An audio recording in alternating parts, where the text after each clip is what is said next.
आज का बाइबल का वचन इब्रानियों का पुस्तक अध्याय 11 वचन 1 से 2 और बाद में 8 से 19। आज का सुसमाचार मरकुस के अनुसार अध्याय 4 वचन 35 से 41। इब्रानियों के नाम पत्र अध्याय 11। विश्वास उन बातों का स्थिर प्रतीक्षा है जिनकी हम आशा करते हैं और उन वस्तुओं के अस्तित्व के विषय में दृढ़ धारणा है जिन्हें हम नहीं देखते। विश्वास के कारण हमारे पूर्वज ईश्वर के कृपा पात्र बने। विश्वास के कारण इब्राहिम ने ईश्वर का बुलावा स्वीकार किया और यह न जानते हुए भी कि वह कहाँ जा रहा है, उन्होंने उस देश के लिए प्रस्थान किया जिसका वह उत्तराधिकार बनने वाले थे। विश्वास के कारण वो परदेशी की तरह प्रतिज्ञात देश में बस गए और वहां इसहाक तथा याकूब के साथ, जो एक ही प्रतिज्ञा के उत्तराधिकारी थे, तंबुओं में रहने लगे।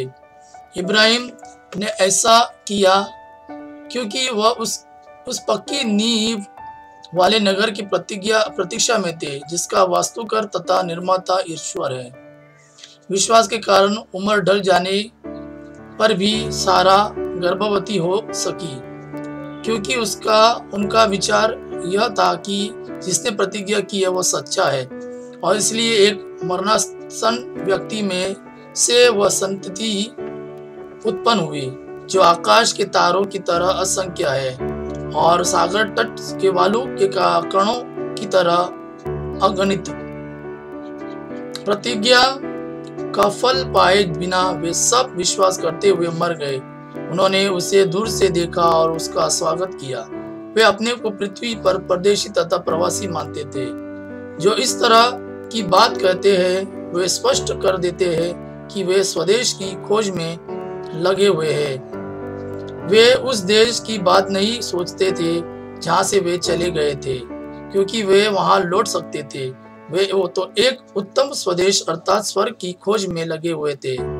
इसलिए ईश्वर को उन लोगों को ईश्वर कहलाने में लज्जा नहीं होती।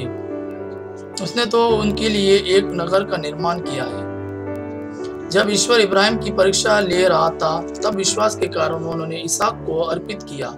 वह अपने इकलौते पुत्रों को बलि चढ़ाने तैयार हो गए थे। यद्यपि उनसे यह प्रतिज्ञा की गई थी कि इसहाक से तेरा वंश चलेगा। इब्राहिम का विचार यह था कि ईश्वर मृतकों को भी जला सकता है, इसलिए उन्होंने अपने पुत्रों को फिर प्राप्त किया। यह भविष्य के लिए प्रतीक था।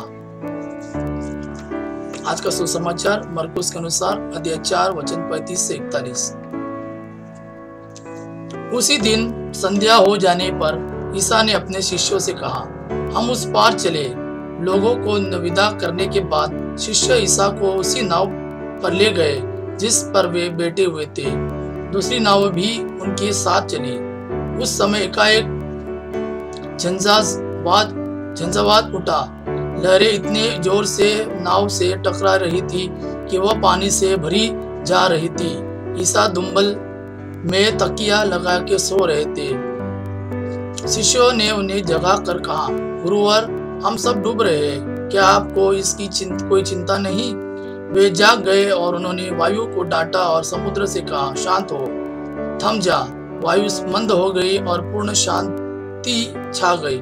उन्हें अपने शिष्यों से कहा, तुम लोग इस प्रकार क्यों डरते हो?